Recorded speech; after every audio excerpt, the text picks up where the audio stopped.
Hi friends, ഞാൻ doctor Rajendran. ഞാനിന്നിവിടെ ഉണ്ടാക്കി കാണിക്കാൻ പോകുന്നത് കോളിഫ്ലവർ ഫ്രൈ. അപ്പോൾ അതിന് വേണ്ട ഇൻഗ്രീഡിയൻസ് ഏറ്റവും ആദ്യം കോളിഫ്ലവർ, പിന്നെ 2 കപ്പ് കടലമാവ്, 1/2 കപ്പ് അരിപ്പൊടി, 2 ടീസ്പൂൺ മുളക് പൊടി, 1/2 ടീസ്പൂൺ മഞ്ഞൾപ്പൊടി, ആവശ്യത്തിന് ഉപ്പ്, ഇച്ചിരി കായപ്പൊടി,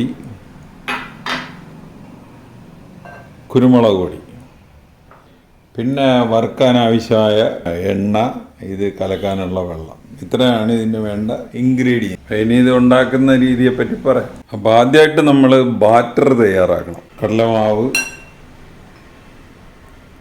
അരിപ്പൊടി, ബാക്കിയുള്ള എല്ലാ പൊടികളും കൂടെ അങ്ങ് ഇടുക. ഈ ഉപ്പ് മാത്രം ആവശ്യത്തിന്, ബാക്കിയുള്ള എടുത്തു വച്ചിരിക്കുന്ന പൊടികളൊക്കെ അതുപോലെ തന്നെ.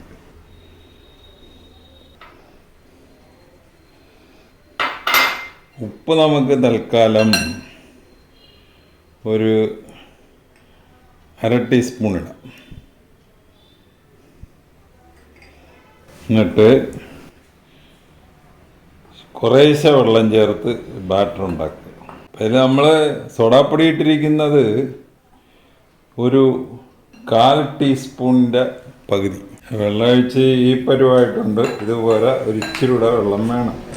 അപ്പോൾ വെള്ളമൊഴിച്ച് ഈ പരുവ, ഇതും പോരാ, ഒരു ഇച്ചിരി കൂടെ വെള്ളം ചേർക്കും. അപ്പോൾ ബാറ്ററിൻ്റെ കൺസിസ്റ്റൻസി ഏതാണ്ട് കറക്റ്റായി. ഇനി അതൊരു അരമണിക്കൂർ മാറ്റി വെക്കും. ആ സമയം കൊണ്ട് നമ്മൾ കോളിഫ്ലവർ റെഡിയാക്കി എടുക്കും. സമയത്ത് നമ്മൾ ഉപ്പൊന്ന് നോക്കിയേക്കും. ഉപ്പ് പോരെങ്കിൽ ഇച്ചിരി കൂടെ ഇട്ട് കൊടുക്കണം. ഉപ്പ് കുഴപ്പമില്ല, കറക്റ്റ്. അപ്പോൾ നമ്മുടെ ബാറ്റർ റെഡിയായി, കോളിഫ്ലവർ റെഡിയായി. ഇനി നമുക്ക് ഇത് ബാറ്ററിൽ മുക്കി വറുത്തെടുക്കാം. ആദ്യമായിട്ട് നമ്മൾ എണ്ണ ചൂടായി നോക്കണം. അതിനെ ഒരു ചെറിയ കഷ്ണം എണ്ണ ചൂടായി.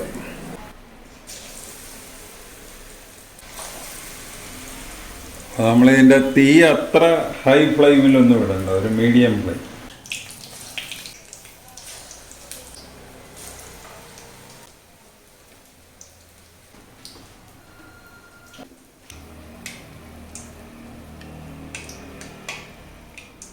ഇതുപോലെ ബാക്കിയുള്ളതും ബാറ്ററിൽ മുക്കി വറുത്തെടുക്കുക.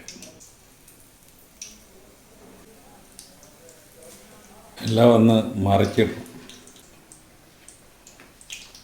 ഏകദേശം ഒരു ലൈറ്റ് ബ്രൗൺ കളർ ആയിട്ടുണ്ട്. നമുക്കിത് കോരാം.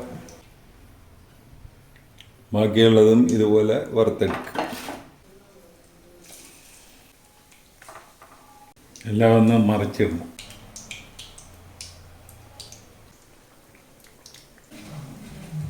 അപ്പോൾ നമ്മുടെ കോളിഫ്ലവർ ഫ്രൈ റെഡിയായി. അപ്പോൾ ഈ രീതിയിലൊന്ന് ഉണ്ടാക്കി നോക്കുക. ഉണ്ടാക്കി നോക്കിയിട്ട് ഇഷ്ടപ്പെട്ടുവെങ്കിൽ ഞങ്ങളുടെ ചാനൽ സബ്സ്ക്രൈബ് ചെയ്യുക. വേറൊരു വീഡിയോ ആയിട്ട് നമുക്ക് വീണ്ടും കാണാം. Thank you.